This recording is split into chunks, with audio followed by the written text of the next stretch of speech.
¿Qué tal, amigos? Bienvenidos a Tigres VIP, el podcast oficial de los Tigres de Detroit en tu idioma. Y en esta edición especial queremos darle la bienvenida a una de las personalidades más importantes que ha tenido los Tigres de Detroit en los últimos años. Le damos la bienvenida nada más y nada menos que a Miguel Cabrera. Miguel, gracias por estar con nosotros. ¡Bien! No, gracias a ti, Carlos. Por fin me atrapaste en tu programa y bueno, agradecido estar aquí compartiendo contigo y en un restaurante que me trae mucha memoria, que es el rey de las arepas, aquí en Detroit. Uno de los partners de los Tigres de Detroit que también tiene presencia en Comerica Park. Comida venezolana, para quienes no saben de qué se trata, es comida venezolana que está aquí en Detroit. Ya tenemos el desayuno gratis. Sí. Y pues ante todo, pues Miguel, gracias por estar aquí y queremos preguntarte, ya ha pasado bastante tiempo desde tu último juego. ¿Cómo ha estado Miguel Cabrera? ¿En qué estás invirtiendo el tiempo? Obviamente la familia es prioridad. Sabemos que tus muchachos, tus hijos son prioridad y estás siguiendo a Christopher en todos lados, al igual que a tus hijas. Pero cuéntanos en qué estás haciendo estos días. La mayor parte de mi tiempo la ocupo compartiendo con ellos, con los hijos, apoyándolos en sus torneos, tanto como voleibol como de béisbol. Cualquier actividad que se nos aparezca en el camino, pero normalmente, como dice Víctor Martínez, me desayuno y me desocupo. Si no me equivoco, es una de las primeras visitas que haces a Detroit desde el año pasado. ¿Cómo has vivido este tiempo fuera de la ciudad? Y ahora que regresaste, si fuese a hacer nada más hacer escala, pues, ¿cómo has visto la ciudad de Detroit? No, buenísimo. Siempre venir aquí a Detroit es como llegar a mi casa. Me siento bien aquí, la paso agradable, tengo buenos amigos aquí, comparto con ellos. Y bueno, traen muchos recuerdos bonitos y bueno, muchos sentimientos encontrados. Y esperemos que estemos en el terreno con el equipo pronto y poderlos ayudar a que pueda remontar esta temporada y podamos ganar más partidos. Es uno de los puntos que quizás la gente se pregunta. De hecho, yo puse ayer en redes sociales, si te consiguieras a Miguel Cabrera en un restaurante, ¿qué le preguntarías? Mucha gente, por supuesto, decía que hablaba y las respuestas eran en torno a lo que tú representas para el béisbol, tanto en Detroit como en Latinoamérica, darte las gracias por lo que le diste al béisbol y aparte era por saber si extrañas o no extrañas el hecho de estar uniformado otra vez. Muchísimo, yo creo que lo extraño muchísimo. A veces pienso demasiado el no jugar más béisbol, pero también entiendo de que ya la etapa mía culminó, entiendo de que es así, entiendo que la vida sigue y uno tiene que aceptar los nuevos retos, pero sí, extraño demasiado el béisbol, extraño estar en el terreno, extraño estar en un clubhouse, los viajes, estar en el terreno, jugar béisbol y bueno, espero que en un futuro no muy lejano pueda compartir más en un terreno con él.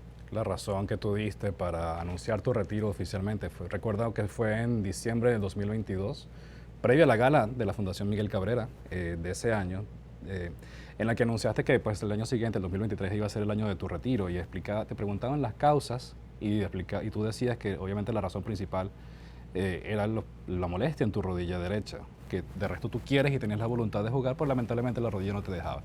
¿Cómo está la rodilla ahora? Está bien, pero como es mismo, cuando hago actividades deportivas, me gusta jugar beach volleyball.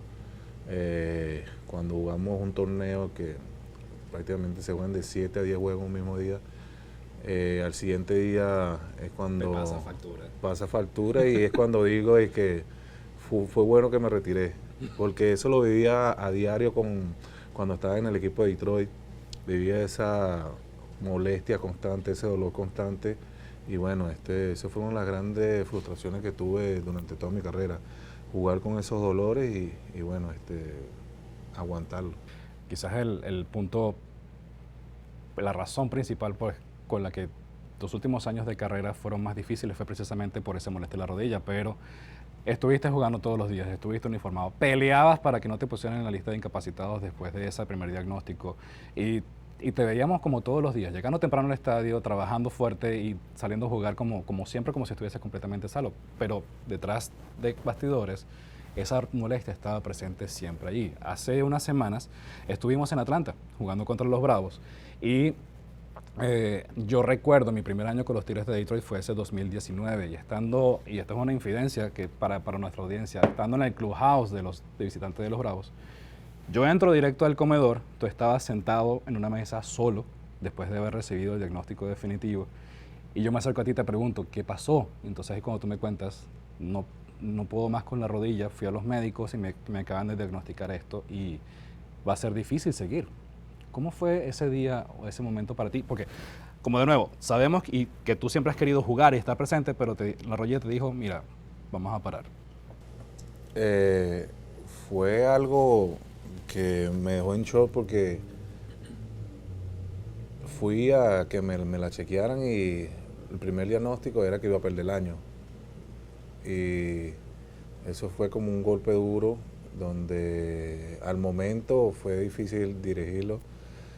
Y lo único que decía, no puede ser, otra vez, perder otro año, hasta que vinieron otros diagnósticos, otros doctores y dijeron que no era recomendable operarlo, era recomendable seguir así, tratar de seguir haciendo terapia por el resto de lo que me queda de mi carrera y bueno, ir con el dolor. Y una de las cosas que tengo que agradecer al equipo y al manager y a todos, a la fanaticada, fue la paciencia que ellos me tuvieron. Y bueno, supieron manejarme, ellos sabían que no podía rendir como rendía anteriormente, fueron cosas que no se hablaron mucho al público, porque son cosas que se tienen que quedar en el clubhouse, son cosas que se tienen que quedar en el equipo y no hay que mostrar ninguna debilidad, con el contrario. Pero supimos manejarla, supimos salir al terreno y una de las cosas más grandes que ellos querían era que yo me retirara y no estuviera en el DL. Porque eran unas cosas como más que todo de orgullo de uno, que está en el DL es como que no estás haciendo nada, como que te sientes inservible. Y siempre traté de evitar eso, eso en no estar en la lista de capacitados, pero había momentos de que había que hacerlo. Pero después de eso, tú seguiste jugando, seguiste repartiendo batazos, seguiste haciendo historia. Vinieron muchas cosas positivas, vinieron muchas cosas importantes en la carrera de Miguel Cabrera. En la historia de los Tigres de Detroit y en la historia del béisbol de Grandes Ligas, cayó el home run 500 en Toronto, cayó el hit 3000 aquí en Detroit contra los Rockies de Colorado. Y en inglés dice, fue un run, fue una carrera, un periodo de tiempo de retos importantes para ti, que los lograste y que por supuesto taparon quizás esa incomodidad de la rodilla. Cuéntanos cómo fue para ti esos momentos de que te acercabas, faltaba un home run, falta un hit, o mañana puede que pase. Fue satisfactorio porque pasaron muchas cosas. En el 2018 tuve la lesión del brazo donde no pude jugar desde mayo. Perdí prácticamente todo el año. Vamos con la lesión del 2019 que pensaba que iba a perder el año y después del 2020 viene la pandemia. Y yo dije, veía algo, eso como los 3000 hits, los 500 honrones, lo veía como que lejos, como que algo como que lo voy a hacer o no lo voy a hacer. Pero traté de relajarme, trabajar en el físico, trabajar en las lesiones y bueno, pude jugar esos últimos 3 años y pude lograr esa hazaña de los honrones y esa hazaña de los 3000 hits. Y bueno, agradecido con Dios, agradecido con todo porque en realidad me dieron la oportunidad de hacer lo que más yo quería en mi vida, que era jugar muchos años en Grandes Ligas y poner el nombre de Venezuela bien en alto. Estás jugando béisbol desde los 5 años. Ese dato me lo pasó tu mamá en estos días. Y no tengo ganas de agarrar un bate. Sonó raro eso. Bueno, sí, la verdad que sí. En Venezuela le decimos ese tipo de comentarios chinazos para que no sepan. Comentarios así como el que acabas de hacer, Miguel. Desde los 5 años estás jugando pelota. Desde desde semillita, diría yo, en la categoría en las ligas de Venezuela. Mucha agua ha pasado debajo del río. Pero también deben haber recuerdos importantes tanto de tus juegos como niño, como de tus juegos ya preadolescente, cuando te empiezan a llamar los agentes. ¡Epa! Nos interesa Miguel Cabrera. ¿Cómo fue esa época de Miguel cuando chiquito, cuando estaba jugando? Fue buena. Creo que la estoy empezando a vivir con mi hijo ahorita, donde se están empezando a interesar en él, donde están empezando la llamada, que lo quieren ver, donde empiezo a escuchar un susurro de mi papá, está muy chiquito para que lo vea, todavía no está preparado. Y eso es lo que le respondo yo a los scouts, a los que andan buscando talento, o a familiares que se me acercan preguntándome eso. yo le dije que todavía no es el momento de que a él lo vean, está muy, como decimos nosotros, criollamente, muy jojoto y muy maduro. Y bueno, espero que ya para el año que viene esté más fuerte, esté más maduro mentalmente para que empezarlo a enseñar la organización. Pero sí, fue una época muy muy bonita donde mi papá y mi mamá fueron los que se estresaron. Yo me encargaba de trabajar, me encargaba de hacer las cosas en los trallados y bueno, y que lo hiciera bien para que ellos empezaran a negociar con las organizaciones y ver qué organización me servía mejor a mí y cuál era la mejor oportunidad de yo llegar más rápido a las Grandes Ligas. Y por eso fue la decisión de firmar con los Marlins. En ese año los Marlins no firmaron mucho shortstop, no draftearon mucho shortstop y ahí fue donde tomamos la decisión de firmar con ellos. Había la opción de Atlanta, la opción de los Dodgers y otros equipos, pero ellos habían firmado mucho shortstop y las oportunidades iban a ser escasas. Claro. Primero iban a ser los que ellos tenían más edad, daban la oportunidad a los que tenían 18 o 20 a un niño que tenía 16. Y bueno, por finalmente firmamos con los Marlins y bueno, la emoción era grande. Y aquí estamos después de más de 20 años en Grandes Ligas, pues con una historia y récords en el béisbol de Grandes Ligas. Tú mencionaste ahorita a tu hijo, mencionaste a Christopher y él ha estado jugando, está viajando para jugar torneos nacionales. Christopher está más alto que yo. Yo recuerdo cuando yo empecé con ustedes, me llegaba por aquí y ahora es al revés, completamente al revés. Cuéntanos de él. Y la pregunta directa sería, a la edad que tiene Christopher ahorita, tú en esa edad, ¿quién bateaba más? Él. ¿De verdad? ¿Qué sabes, man? ¿Es que tiene un coach? No, y muchos coaches. Él tiene muchos coaches. Es como yo siempre le digo a él, tú no puedes quedarte con alguien que solamente te enseña una cosa. Tú tienes que aprenderle todo el mundo. Y las cosas que yo le digo son como que clave, como que aprender a caminar. Y eso él va a escuchar desde la edad de 12 años, la edad de 5, hasta que se retire y llegue a Grandes Ligas. Siempre va a escuchar lo que yo le estoy diciendo. Pues eso es lo básico. Allá ya vamos con la mecánica, que eso viene y cambian y estudian y todo eso, pero si nos vamos al principio, siempre tú empiezas por lo básico. Y eso siempre es lo que le enseño a él, lo primordial y las pequeñas cosas del juego. En tu carrera, obviamente hubo momentos notables, pero uno de los primeros quizás fue la llamada, Miguel, vas para Grandes Ligas con los Marlins. ¿Cómo fue ese momento y a quién llamaste primero? ¿Cómo se lo contaste quizás a tu mamá o a tu papá? Sí, lo llamé a ellos después del juego. Crucial, estábamos jugando en North Carolina, estábamos en la ruta. Y agarro 2 turnos y me fallo los 2 turnos y me sacan del juego. Y yo, me bajaron. Me metí en problemas. No me podían bajar porque yo estaba batiendo como 370, 380 en esa liga. Y yo dije, ¿por qué me sacaron? ¿Será que no corrí duro primera? Y empezaron a darme vueltas y yo, esto no puede pasar porque en ese momento estaban uno de los supervisores de los Marlins y uno de los encargados de subir a la gente en Grandes Ligas, el que decía, sí, vamos a subirlo a él. Okay. Y en ese momento ellos fueron a escautearnos a nosotros y él estaba ahí. Y yo dije, no lucí bien, yo creo que a Grandes Ligas y no lucí bien delante de este scout. Y bueno, de repente me imagino la tristeza que yo tenía ahí en el dogado, que el mañana se me acercó y me dice, mañana estás abriendo en Miami a jugar left field. Y yo, así de una. Así de una.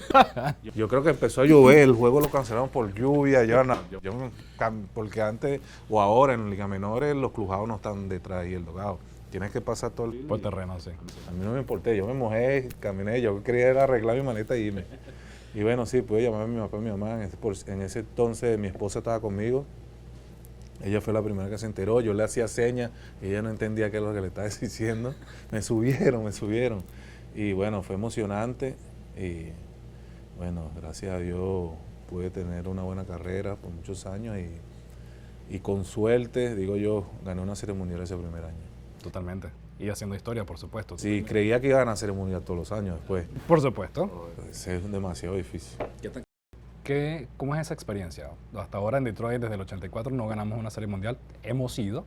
Tú has participado en Serie Mundial. Creo que eso es uno de los grandes, que digamos, fracasos que podemos decir como equipo, como jugador profesional. Porque en realidad nos quedamos cortos varios años. Teníamos el equipo para ganar, pero nunca pudimos terminar. Para nosotros eso era doloroso. Y ahí fue, yo pienso que ahí fue donde entendí que uno pierde más de lo que gana aquí en la pelota. Fueron muchos años que digamos de fracaso, porque si podemos ir, yo fui a los playoffs como 5 años en mi carrera y jugué 21. Los demás años fueron años terribles, perdimos, nos eliminaron y ahí es donde yo siempre le inculco eso a Cristo, trato de inculcar a las personas que yo hablo, de que tú tienes que entender de que tú en este deporte vas a perder más de lo que ganas. Tienes que ser fuerte mentalmente y siempre tener esa mentalidad de salir adelante cada día. Miren, en el béisbol es importante el apoyo familiar. En tu caso cuentas con mamá y papá, con Rosángel, tu esposa, con Brisel, con Isabela y Christopher, quien han estado contigo todo el tiempo. Pero también muchas veces ellos tienen que estar en colegio, tienen que estar en clases, ahora en la universidad las muchachas. Claro, no, y llega un momento donde ya tú no puedes ser egoísta de que eres tú, como decía el centro de atracción, sino también ellos tienen sus actividades, también ellos tienen sus cosas, se van creciendo y también quieren hacer su vida. Y también tienes que entender eso, también tienen que entender ese tipo de cosas, de que ellos necesitan su atención y ellos necesitan su espacio para que uno lo apoye en cada cosa que yo quiero. Y yo creo que me retiré en el mejor momento, donde 2 de mis hijos están jugando deporte, ya una está en la universidad, tengo más tiempo de ir a visitar a sus universidades, darle su apoyo que merece, porque no es fácil estar separado de la familia. Claro. Yo llego y ya se va, una cosa como que también pega eso. Y bueno, agradecido por lo que tengo, pero son pequeñas cosas que uno tiene que batallar y vivir. ¿Cómo es ese Miguel Cabrera papá? Porque una cosa es lo que yo he visto y lo que hemos tenido la oportunidad de ver. Esa es otra persona. Eso te iba a decir, porque el jugador que salía a repartir batazos independientemente de que estuviera pichando, tenía una actitud en el plato. Pero fuera, con la familia, eres una cosa completamente diferente. Yo creo que hay que darle un trofeo a la familia mía, ¿viste? Porque aguantarse a este loco no es fácil. Una cosa es lo que el jugador y otra cosa es la persona. ¿Me entiendes? Tengo un carácter fuerte, me gusta de verdad, joder. No sabíamos eso. Pero es que me gustan las cosas tranquilas, pero cuando me empiezan a molestar, dame como que si a alguien que te haga así, como que chamo, es fastidio. No me gusta complicarme tampoco. No me gusta buscar las 4 patas del gato. Y bueno, trato de... Es como que una anécdota de hoy, cuando estaba sacando unos papeles, al amigo mío se le olvidaron los papeles. Me imagino que llevó cabezazos. No, él me veía, él estaba buscando una reacción mía y yo no voy a reaccionar. Pero no te pones bravo. Y yo le digo, ya lo que tenemos que hacer es resolver este p***. No, ¿por qué me voy a poner bravo? Vamos a resolver este p***. Vamos con una broma para sacar eso y listo. ¿Para qué nos vamos a enrollar todo? Te molestamos a ti y nos necesitas el favor, llegamos ahí y sacamos todo. Y se resolvió ya. O sea que al final de cuentas no hay que darse mucha mala vida por los problemas que uno no puede resolver. Es que mientras más yo pienso, ¿no? Que más cosas te meten en la cabeza, menos tiempo tienes para resolver. Yo creo que hay que resolver, buscar la resolución. Una de las cosas que mencionabas hace unos minutos era, dentro de las cosas que extrañabas son los viajes. Fueron 20 y tantos años de viajes de avión, de autobuses y demás. Y has pasado por cantidad de ciudades, tanto de ligas menores en tus 3 años en ligas menores, como en tus 20 años, más de 20 años de carrera en las mayores. Pero fuera de Detroit, ¿cuál es tu ciudad favorita como ciudad? Uy, hay muchas. Podemos decir que Chicago es una. Tanto por la ciudad, sino por el ambiente beisbolístico que hay en esa ciudad. Me gusta Boston también por eso. ¿Qué otra ciudad? Digamos, San Diego, muy bonito también. Me gusta jugar mucho en Los Ángeles, pero en el Dodger Stadium. El Dodger Stadium. Me gustaba jugar en estadios que uno llegara y se transmitiera historia, así como en Pittsburgh también. Pittsburgh es una ciudad que tiene muchas historias y más que todo para el habla hispano, sí. Por Roberto Clemente. Y también le recomiendo, nunca he ido al museo, pero me dicen que es buenísimo. Me dejaba a esa gente plantada muchísimas veces. Cada vez que íbamos a Pittsburgh, organizábamos un tour al Museo Roberto Clemente. Miguel, ¿quieres ir?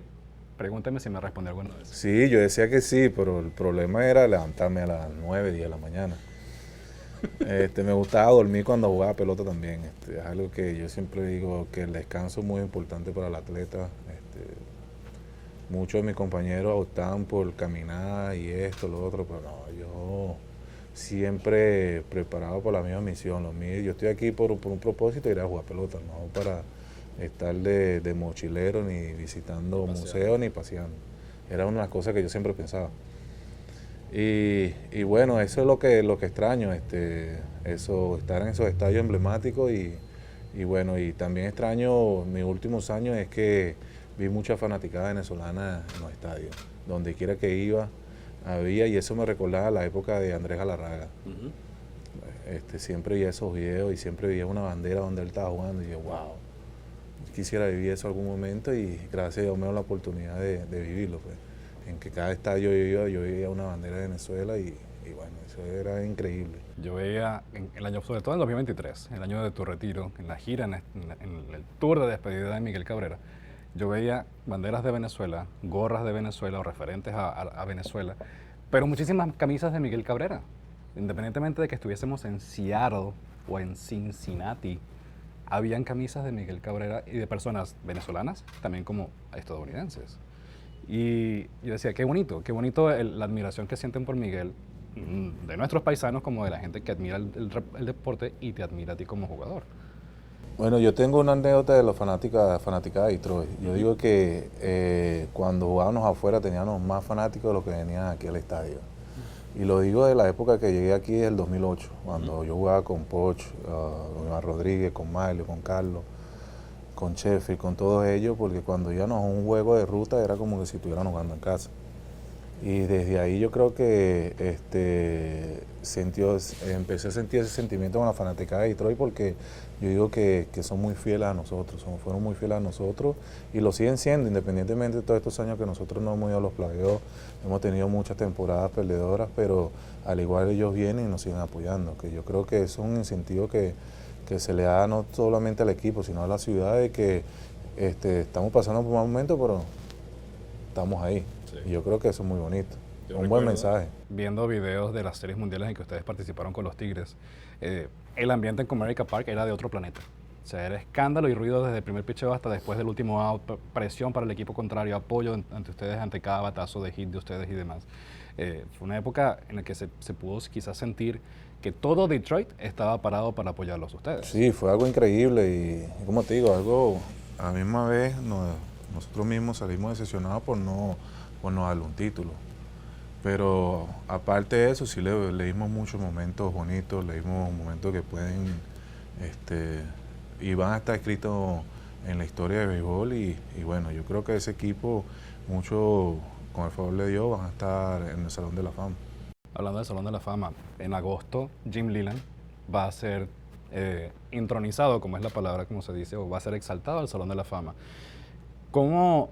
Y él ha estado presente constantemente en los Tigres de Detroit en Spring Training, viene de visita, es asesor a la gerencia del equipo. Pero para ti, ¿cómo fue estar con Jim Leyland y qué significa Jim Leyland para el béisbol desde tu perspectiva? No, muchísimo. Al hablar de Jim Leyland estamos hablando de béisbol, estamos hablando de historia. Uno de los mejores managers que ha existido en las grandes ligas, uno de los mejores managers que te impulsa a sacar todo lo mejor de ti, independientemente de hablarte de lo bueno que eres o independiente de hablarte cuando te está yendo mal también, porque uno de los tipos de managers cuando nos está yendo mal, él te lo dice en tu cara y te empuja a que el momento no te atrape, así te esté yendo bien y te esté yendo mal. Él siempre busca la manera de sacar lo mejor de ti, una cosa que siempre se lo agradezco y cada vez que lo veo le doy las gracias. Le doy las gracias porque él llevó mi juego a otro nivel. Llevó la habilidad mía, la supo utilizar y supo manejarme. Así como todos los manes que yo he estado, han sabido conocerme y yo creo que aunque no me gusta esa comunicación de manager y manager de jugador, nos respetamos, pero igual supieron manejarme. Yo recuerdo la primera vez que yo interactué con Jim Leyland, yo lo veía, siempre de niño lo veía cuando fue manager de los Piratas, que fueron hasta los playoffs solamente, porque en aquella época eran los Bravos de Atlanta los que iban siempre a la Serie Mundial. Pero yo veía a ese Jim Leland, ese tipo fuerte, de carácter rudo, y después viendo el video de aquel atajaperros que tuvo verbal con Barry Bonds en un sprint training, yo decía, a este tipo hay que tenerle miedo.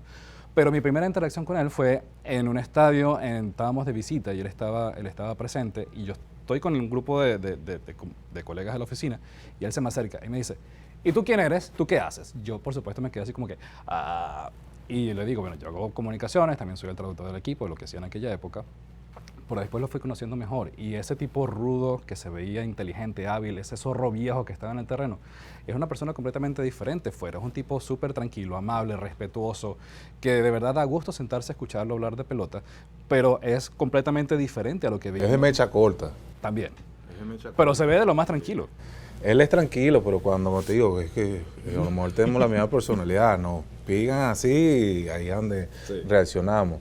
Pero es un manager que te deja claro que él es el jefe. Por eso si tú ves en la historia de él como manager, nunca tuvo un capitán de equipo. Y él siempre lo deja claro, yo no necesito un capitán, yo soy el que mando aquí. Yo soy el dirigente y soy el que corro esto. Y te lo da a entender y tú tienes que respetar eso. Y una de esas muy famosa con Barry Bonds, él la ha tenido con todos nosotros ese mismo problema. sí. Claro, con todos nosotros y delante de todo el mundo te lo dice y hasta que era una mierda. Y que si no quieres estar aquí y no te gusta, vete para tu casa. Así clarito raspado. Esa es una de las personalidades de él. Pero como tú dices, una persona amable, de buen corazón, te quiere ayudar, es claro contigo, va a ser honesto contigo y bueno, por eso es que está en el Salón de la Fama y por eso fue el éxito de todo él. Y yo creo que no ganó más series mundiales por obra y arte del Espíritu Santo, De los porque, dioses del de béisbol. los dioses del béisbol. Porque ellos nada más saben por cómo no pudo ganar más, pero fue un tremendo manager. También la semana pasada se dio la noticia del fallecimiento de Willie Mays, Salón de la Fama, con unos números espectaculares, más de 660 jonrones en su carrera, 1900 carreras impulsadas, y le dio mucho al béisbol dentro y fuera del terreno. ¿Tú tuviste la oportunidad de llegar a conocerlo a él? Tuve la oportunidad de conocerlo, de darle la mano y de intercambiar franela. ¿Qué hacía al estilo fútbol? Sí. Y lo bonito fue que él fue, porque él tiene una colección de todos los jugadores que han pasado por Grandes Ligas hasta hoy, hasta que falleció, con el número 24, él siempre intercambiaba. Todo el mundo que usaba el número 24 debe tener una camisa de Willie Mays en su casa. Qué bonito, qué bonito. Y tanto de Willie Mays, como le dije una conversación con mi papá, le dije, papá, para mí, él ha sido el mejor jugador en la historia de las Grandes Ligas. Y mi papá, no puedo que sea que hay. No, yo le dije, ve los números de ese señor, así como le dije a Acuña, estudia los números de él y que tu meta sea esta. No solamente tú quieres o nosotros queremos que seas el mejor jugador salido de Venezuela, sino que queremos que seas uno de los mejores jugadores en Grandes Ligas. Y le dije, estudia esos números porque él tiene la capacidad de robar base, tiene la capacidad de batir para 300, tiene la capacidad de ganarse un guante de oro, tiene la facilidad de tirar 40, 50 jonrones y pienso que todavía no está en el nivel de él, pero debe ser en su enfoque. Yo recuerdo días atrás cuando se dio la noticia del fallecimiento de Willie Mays, yo le preguntaba a Gary Jones, uno de nuestros coaches en los Tigres de Detroit, yo le decía, Gary, háblame de Willie, pero más allá de lo que yo sé que he podido leer y demás. Y Gary me hizo una observación que estaba de anteojo, que estaba frente a nuestras narices, y que él me dice, mira, todos esos números, 660 jonrones, él los pegó con los Gigantes de Nueva York y los Gigantes de San Francisco y cerró su carrera con los Mets de Nueva York, pero su carrera, todos esos jonrones los pegó la mayoría en Candlestick Park, donde el viento va desde el outfield hasta el home. Es decir, sopla contrario al bateador. Y con todo y todo logró 660. Y él decía, de haber jugado en otra ciudad, él tuviese mejores números que nadie de la historia. No, ese señor era un fenómeno. Como él, ninguno. Y compartió carreras con otro tipo que yo digo que es Han Aaron y también Robinson, que fueron, y tenemos que estar agradecidos con ellos porque sin ellos no estuvieron jugando pelota, así como Clemente, así como Chico Carrasquel, y siempre nosotros tenemos que estar agradecidos porque la pelota que nosotros jugamos es mucho más fácil de la que ellos jugaron. Tenemos más comodidad, tenemos todo, no podíamos quejarnos y eso es gracias a ellos porque ellos sí se la vieron feo. Totalmente, y fueron los que le abrieron las puertas para todos los beneficios que ahora ustedes están disfrutando en Grandes Ligas a años recientes. Volviendo a ti, Miguel, ¿cuáles son tus planes más adelante? ¿Qué esperas hacer? Ok, sabemos que estás con tu familia, como dices tú, desayunas y después vemos qué hacemos, y estás viajando con tus hijos, pero ¿qué más tienes en meta que no quisieras? Quisiera estar más involucrado en el béisbol, en la pelota, no tanto como coach, sino tanto en la oficina, y aprendiendo más de eso. Quisiera seguir ayudando a los niños allá en Venezuela. Y bueno, esa es mi meta a corto plazo. Y bueno, de ahí vemos cómo van saliendo las cosas, pero sí me gustaría estar más involucrado en la pelota.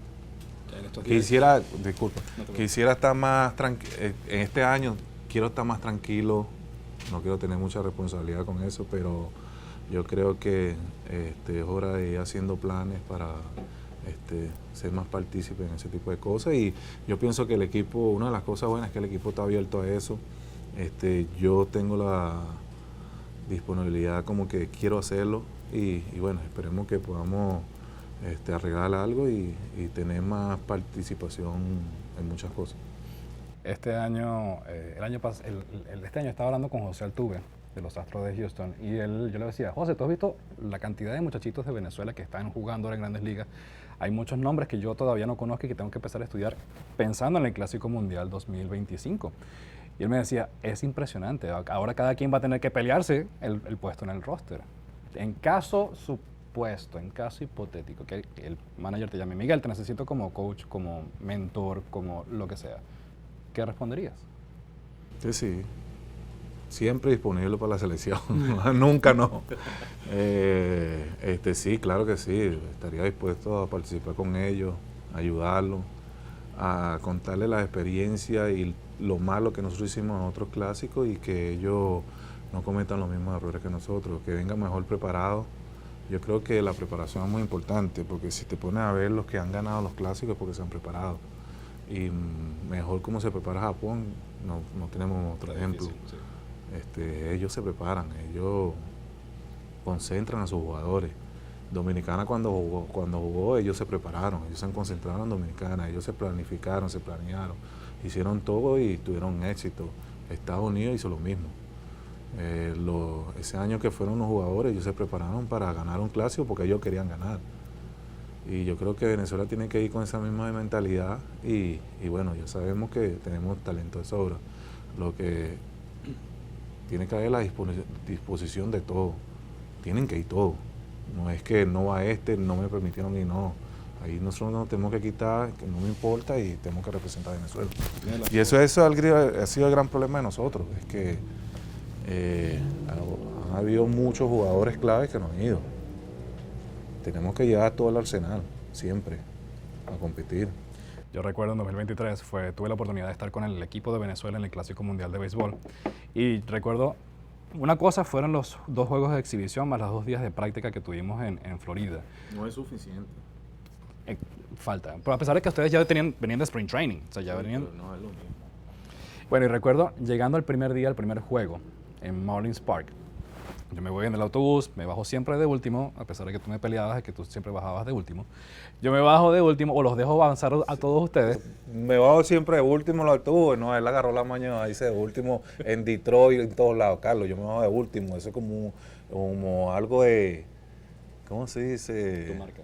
No, es cava, ¿cómo es cava? Sí, es como que, algo como que, si tiro, me como 2 arepas, eso mismo. Tu superstición. De superstición y nada, ya yo decía cuando me bajaba de penúltimo, yo decía, Miguelito, es 3-0 hoy. Culpa mía. Claro, porque psicológicamente me está afectando. Yo puedo decir que yo tengo incidencia en que tu promedio... No tiré más y por culpa tuya. Déjame decirte que hay varios hits que tú tienes que son gracias a mí porque yo le decía al anotador, eso no fue error, dale un hit y le ponía hit a Miguel. En la historia está. Pero bueno, lo que quería contarles era que me bajaba entre los últimos del autobús y yo escuchaba un murmullo, un ruido, un escándalo más adelante, unos metros más adelante. Entro al clubhouse del local en el Mornings Park y hay una fiesta prendida. Tambores venezolanos sonando a toda gañota en las cornetas y todos ustedes bailando tambores como si estuviesen en una fiesta en su casa. Y una de las cosas que a mí me impactó mucho, porque la primera vez que yo entro a un clubhouse con tanto ruido, tanta música, con tanta alegría y con tanta camaradería entre ustedes, porque estaban todos iguales. Estaba un Miguel Cabrera como un jugador novatico que estaba buscando contrato en grandes ligas, que estaba en liga independiente y demás, todos por igual, todos uniformados igual, con la camisa de Venezuela y sin distingo de estatus, de élite y demás. Eso fue una de las cosas que más me gustó. ¿Qué te pareció ese ambiente? Tú sabes que eso fue un gran mensaje que nosotros pudimos dar, un mensaje que Acuña recibió muy bien, porque tú sabes que él tenía el problema que si iba, no iba. Sí. Y Altuve, Salvador y yo le damos bien claro a él y que aquí todos somos iguales. Independientemente que yo en ese tiempo tenía 20 años en Grandes Ligas, 21 años, lo que sea, o el que tenga un año en Grandes Ligas, o el que esté jugando en México y lo fue invitado por su desempeño en México, en Venezuela, como ustedes quieran, o en la Serie del Caribe. Y siempre es algo que en cada equipo que yo estoy y he participado, y eso va de los Tigres de Aragua, que aquí nadie más que nadie. Aquí todos estamos por un propósito y es salir al terreno, jugar duro y ganar, competir. Si pasa algo, nosotros te cubrimos. Y eso fue lo que nosotros le dijimos a Cuba. Tú sales a jugar tu pelota. Pasa algo, nosotros estamos ahí para defenderte. Y yo creo que, como dices tú, eso fue la clave de que se viviera un buen ambiente ahí con nosotros. Y siempre se ha habido en todos los clásicos eso. Como dije, ustedes lo que van es para allá a joder. Es que venezolano es así. Nosotros estamos ahí, hay un tambor y nos ponemos a bailar, a cantar, lo que sea, porque eso lo llevamos por la sangre. Y bueno, sí, yo creo que eso es algo muy primordial en un equipo. Y bueno, bendita sea ese octavo inning y ese jonrón de ese señor, ¿cómo es que se llama? Trea Turner. Trea Turner. Yo digo que por una pulgada más adentro. Por ay, Dios mío, 2 strikes. Yo estaba bajando las escaleras, corriendo para el lugar y de repente veo esa bulla, doble play. Y dije yo, no, jonrón. Yo, ay, Dios mío, ¿qué pasó aquí? Y va y la cara, me ven la cara. Y yo digo, ¿qué pasó? Fue algo que nos agarró en el momento de que yo decía, bueno, Dios mío, otra vez. No puede ser. Pero bueno, fue una experiencia maluca, pero de esa tenemos que aprender. Sentaron una buena base, te lo puedo decir. Y pienso que podemos crear algo bueno para el próximo clásico, como tenemos que tener fe. Ahorita estamos, como humano tengo fe con las Inotinto de fútbol. Ganamos tremendo juego contra Ecuador, 2-1, sufrimiento, emociones, pero ganamos. Pienso que el equipo va a estar más engranado y pienso que podemos hacer mejor trabajo. En tu año de retiro, en 2023, empezamos la temporada en Tampa y en Tampa se te rindió un homenaje de unas imágenes. El más chimbo que me brindaron. Todo el mundo habla de Oakland, pero eso sí fue más, no me dieron nada de eso. No me dieron ni una botellita ni. Empezamos en Tampa, entonces hicieron este homenaje con un video y demás, las cosas que tú hiciste contra los Rays. Y de ahí en adelante empieza el tour de despedida de Miguel Cabrera. Yo recuerdo, y esta es otra cosa que es entre tú y yo, pero también lo va a saber nuestra audiencia, ante cada ceremonia que había que decirte, Miguel, a las 7:08 en el dogao, porque a las 7:10 vamos a estar en la ceremonia. Tú había que jalarte, llevarte, no sé qué, y siempre en la pelea era contigo, antes y después, porque tú me decías a mí siempre, ¿por qué me hacen esto? Yo no me merezco esto. Ya al día de hoy, que estás retirado, ya después de la temporada siguiente de tu retiro, ¿ya has visto la magnitud de lo que le diste al béisbol? Yo creo que no, y nunca voy a estar consciente de ese tipo de cosas, ¿no me entiendes?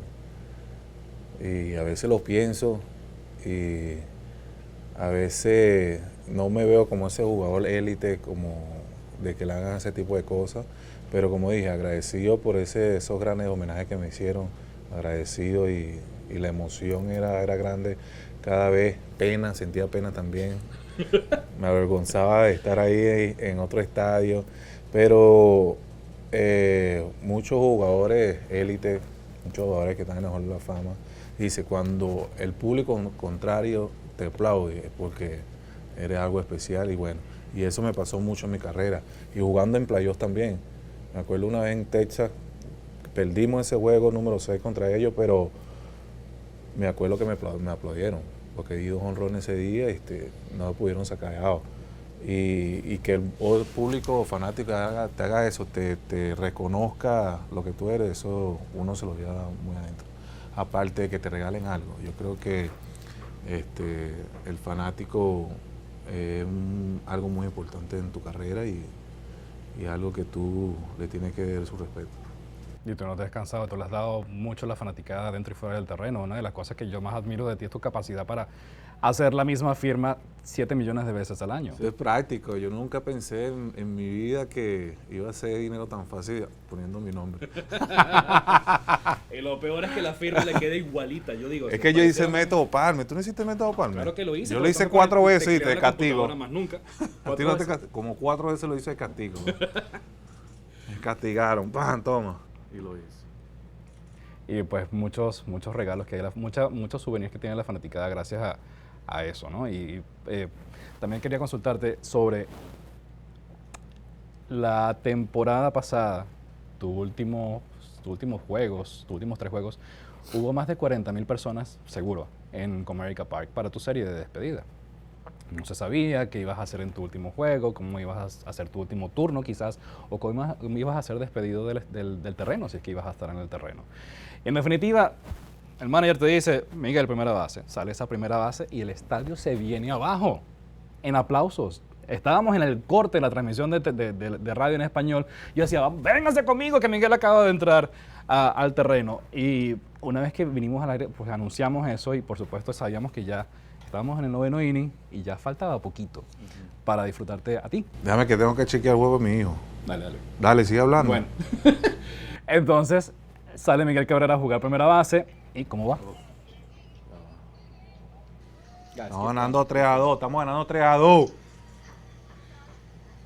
Estamos ganando 3-2. ¿Qué ha hecho Christopher? No sé. Vamos a buscarlo. Mientras él hace esto, les cuento, él está haciendo esto porque sabe que le voy a dar en la tecla. Entonces se está distrayendo. Línea parlé, y una vez línea parlé. Se está distrayendo para no hacerlo llorar, que es una de las cosas que no le gusta. Bueno, el punto es, Miguel, sales al terreno y dicen por ahí que los dioses del béisbol escriben el libreto. Primer batazo, regla así, entra el jugador a la defensa, el batazo va por ahí. Primer picheo, el batazo fue por primera base. Cuéntanos de ese momento. Sabía que me iban a dar rol, como tú dijiste. La pelota siempre te busca, siempre busca el más malo. Y yo tenía, mira, me acuerdo yo de spin trainer el primer día, esa temporada. Yo agarré mi guante, agarré a Rolling, le pregunté, ¿estamos agarrando rol? Le pregunté a ella, yo tengo chance de jugar primero este año. Me dijo, no, agarré el guante y lo tiré. Uf. ¿Qué estás haciendo? Y le dije, yo no voy a agarrar rolling, chico. Vamos a ver qué echa batear. Tú me trajiste para acá a batear, yo para ver qué echa batear. Y bueno, me enfoqué eso, solamente batear, no agarrar rolling. Bueno, agarré rolling un par de veces. Pero en ese momento, en la noche anterior, yo dije, voy a jugar primera, 1 o 2 innings. Como me sienta, le digo, no, uno está bien, esto que lo otro. Pero si me llegan a dar un rolling, lo saco a agua, ahí se acaba todo, dije yo. Y estaba con esa broma. Cuando yo salgo corriendo para primera base, yo me sentía como que estaba en un sitio que no conocía. Tenía ya 2 años que no jugaba primera. Cierto. Y yo decía, wow, veía las bases lejos. Y yo le dije, bueno, dígame si cometo un error. Yo le dije, no, vale, ponte positivo y bueno, si meto un error, métele el pecho. Y de casualidad, bateador zurdo, yo dije, no, y en este tipo que pulea mucho por aquí, ponte re, puse bajito, primer picheo, rolling para el lado. Y gracias a Dios me dieron para esta banda yo siempre, para el lado de tirar, siempre era mejor que para este lado. Y me dan ese rolling cuando yo agarro, que siento la pelota en el guante, y digo, no, este es mío, pum, arranco a correr, ya se acabó. Y bueno, al cerrar, al ver la ceremonia, ver a mis hijos en el campo, fue una cosa que es increíble, ¿tú me entiendes? Algo que nunca voy a olvidar en mi vida y una experiencia para mis hijos que tampoco yo pienso que las van a olvidar. ¿Qué hiciste después en ese día? Porque el juego se acabó la temporada para Detroit. ¿Sabes que siempre acostumbro, después que termine la temporada, me voy para Miami? El mismo día. El mismo día. Y eso fue lo que hice. no quería pensar más nada, quería irme para mi casa en Miami y ahí asimilar todo lo que había pasado. Y eso fue lo que hice. ¿Te hace falta entonces estar uniformado? O estar... Me hace falta, pero a mismo tiempo pienso que mi tiempo ya acabó, ya no puedo jugar en este nivel. Aunque le puedo dar hit, puedo hacer algo. Porque viendo, estudiando la broma, no, yo le puedo dar hit ese pitch. Algo así, pero de jugar todos los días o de poner los mismos números que pueda. Si no pude cuando estaba activo, los últimos 4 años no pude, menos ahora. Y la gente me invita a jugar softball y yo no quiero jugar ya. Ni siquiera. No, ya yo jugué bastante, yo le digo, yo jugué bastante. Más de 10,000 turnos, Carlos. A la gente que estaba esperando que le invitáramos a jugar softball los domingos, olvídense. A lo mejor sí juegue en unos años, pero es que hacer swing y que me duele la rodilla, nada, no. Miguel, gracias por estar con nosotros en Tigres VIP. Por fin, vale. Pero aparte, quiero darte las gracias de parte de todos nosotros, los fanáticos del béisbol, por todo lo que le diste al béisbol de Grandes Ligas, a tu Venezuela natal, a Latinoamérica, y por ponernos a todos en alto y de la manera en que lo hiciste, con unos números históricos que casi nadie ha logrado en la historia de las Grandes Ligas. Gracias por todo lo que Gracias a todos ustedes, gracias a ti, gracias al mundo entero por ese apoyo que me dieron, a toda Venezuela, a Detroit, a la gente en Miami y bueno, y digo esto, me reconocen más en la calle ahora que cuando jugaba. Se me quedan viendo, ¿eres tú? Y yo, no, ¿quién yo? ¿No te han dicho que eres tú? Yo, no, pasa. Y tú sabes una cosa que me parece no graciosa, que yo dije que ahora que la digo, me sale así como que, y que tú jugas pelota, no, jugaba pelota, ya no, es pelotero. ¿Te cuesta? Sí, me cuesta. Pues como cuando uno le pregunta, ¿qué edad tienes? No, 44. No, mentira, 45, 40. Eso es como me dije que estaba llenando una fórmula de ocupación, retirado. Ven la edad. Primera vez que lo haces, ¿no? Que Sí. llenas con esa palabra. Y ven la edad, pero ven acá, tú tienes 41 años. Tú eres Te muy quedan 30 joven. años para No, seguir trabajando. oye, no. Me desayuno y me desocupo. No, pero sí, quiero seguir trabajando, quiero seguir activo y bueno, siempre me ha gustado trabajar. Miguel Cabrera en Tigres VIP. VIP, Tigres, Tigers.